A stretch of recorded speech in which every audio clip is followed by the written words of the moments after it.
ಈಕೆಗ್ಯಾರು ಇವರು ಆರು ನಾಟ್ಯ ವ್ಯಾಕರಣ ಪಂಡಿತ ಬೃಹನ್ನಳೆ ಈಕೆಗೇನಹನು ಅರಿಯಬಾರದು ಕಾಲು ಕೀಲುಗಳ ಏಕೆ ನನಗದರರಿವು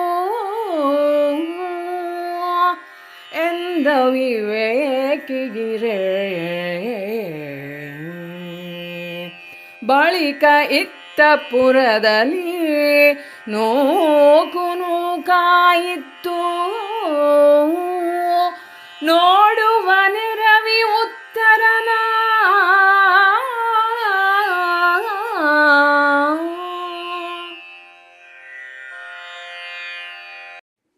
ವಿರಾಟನಲ್ಲಿ ಪ್ರಶ್ನೆಯ ಮೇಲೆ ಪ್ರಶ್ನೆ ಮೂಡಿತು. ಈಕೆ ಯಾರು? ಇವರು ಯಾರು? ನಾಟ್ಯಕಲಾ ಚತುರ ಪಂಡಿತರಾದ ಬೃಹನ್ನಳೆಗೂ ಇವರಿಗೂ ಎತ್ತರ ಸಂಬಂಧ? ಯಾವುದೂ ಅರ್ಥವಾಗುತ್ತಿಲ್ಲ ಎಂದು ಒಮ್ಮೆ ತಲೆ ಬಿಸಿ ಮಾಡಿಕೊಂಡಿರಬೇಕು. ಮರುಕ್ಷಣದಲ್ಲಿ ಅದನ್ನು ತಿಳಿದು ಆಗಬೇಕಾದುದು ಏನೂ ಇಲ್ಲ ಎಂಬ ಭಾವ ಆವರಿಸಿದಂತೆ. ಕುಮಾರವ್ಯಾಸ ಈ ಪ್ರಸಂಗದಲ್ಲಿ ಅವನನ್ನು ಅವಿವೇಕಿ ಎಂದಿರುವನು. ಆದರೆ ನಿಜಕ್ಕೂ ವಿರಾಟ ವಿವೇಕಿ ಎನ್ನಬಹುದಿತ್ತು. ಇಂದಿನ ದಿನಗಳಲ್ಲಿ ಬೇರೆಯವರ ಬಗ್ಗೆ ಯೋಚಿಸಿ ಅಧಿಕ ರಕ್ತದೊತ್ತಡ, ಇನ್ನಿಲ್ಲದ ಕಾಯಿಲೆಗಳಿಗೆ ಒಳಗಾಗುವವರ ಕುರಿತು ವೈದ್ಯರು, ಮನೋವೈದ್ಯರು ಕಡಿಮೆ ಯೋಚಿಸಿ ಹೆಚ್ಚು ಕೆಲಸ ಮಾಡಿ ಎನ್ನುತ್ತಾರೆ. ರಾಜನಾದವನಿಗೆ ಯೋಚಿಸಲು ಬೇರೆ ಸಾಕಷ್ಟು ಸಂಗತಿಗಳಿರುವಾಗ ಇಂಥ ಯೋಚನೆಗೆ ಸಮಯ ಇರಲಿಲ್ಲವೇನೋ? ಇದೇ ಪಾಂಡವರಿಗೆ ಅನುಕೂಲವಾಗಿ ಪರಿಣಮಿಸಿತು. ಬಾ ಬಾ ಮಗನೇ, ವಸುಕುಲದ ನೃಪ ಚಿಂತಾಮಣಿಯೇ, ಕುರುರಾಯ ಮೋಹರ ಧೂಮಕೇತುವೆ, ಕಂದ ಬಾ ಎಂದಪ್ಪಿಕೊಳ್ಳಿರಿಸೆ, ಕಾಮಿನಿಯರು ಉಪ್ಪಾರತಿಗಳ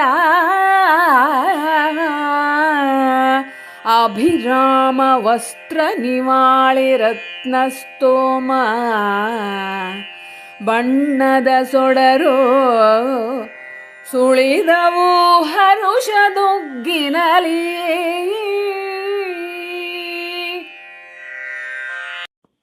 ಕೌರವನ ಸೈನ್ಯವನ್ನು ಧೂಳಿಪಟ ಮಾಡಿ ಬಂದ ಉತ್ತರ ಕುಮಾರನನ್ನು ಇಡೀ ಪುರಜನರು ಜೈಕಾರ ಹಾಕುತ್ತಿದ್ದರೆ ಆ ತಂದೆಗೆ ಎಂಥ ಅಭಿಮಾನವಾಗಿರಬಹುದು. ಬಾ ಮಗನೇ, ವಸುವಂಶದ ರಾಜನಾಗಿ ಚಿಂತಾಮಣಿಯಂತೆ ನೀನು, ಕುರುರಾಯನ ಸೇನೆಯ ಪಾಲಿಗೆ ಧೂಮಕೇತುವಾದವನೇ, ಕಂದ ಬಾ ಎಂದು ಅಪ್ಪಿ ಕುಳ್ಳಿರಿಸಿದಾಗ ಅದೇಕೋ ಉತ್ತರನ ಮುಖದಲ್ಲಿ ಯಾವುದೇ ವಿಶೇಷ ಕಳೆಯೋ ವಿಜಯದ ಕಳೆಯೋ ಗೋಚರಿಸದಿರಲು ಸುಮಂಗಲಿಯರು ಉಪ್ಪಾರತಿ ಬೆಳಗಿದರು. ಮನೋಹರ ಉಡುಗೊರೆಗಳನ್ನು ನೀಡಿದರು. ರತ್ನ ಬಣ್ಣ ಬಣ್ಣದ ಸೊಡರಿನಿಂದ ಆ ಪ್ರದೇಶವನ್ನೇ ರಂಗೇರುವಂತೆ ಮಾಡಿದರು. ಎಲ್ಲರಿಗೂ ಆನಂದವಾಗಿತ್ತು. ದೇಸಿ ಆಚರಣೆಗಳನ್ನು ನೆನಪಿಸುವಂತಹ ಇಂದಿಗೂ ಮದುಮಕ್ಕಳಿಗೆ ಕಂದಮಗಳಿಗೆ ಉಪ್ಪು, ಸಾಸಿವೆ, ಮೆಣಸು ಮುಂತಾದವುಗಳನ್ನು ಬಳಿದು ಹಾಕುವುದನ್ನು ನೋಡಬಹುದಲ್ವೇ? ಅಂಥ ಸಂಪ್ರದಾಯಗಳು ಕಾಲಾತೀತ ಎನ್ನಬಹುದು.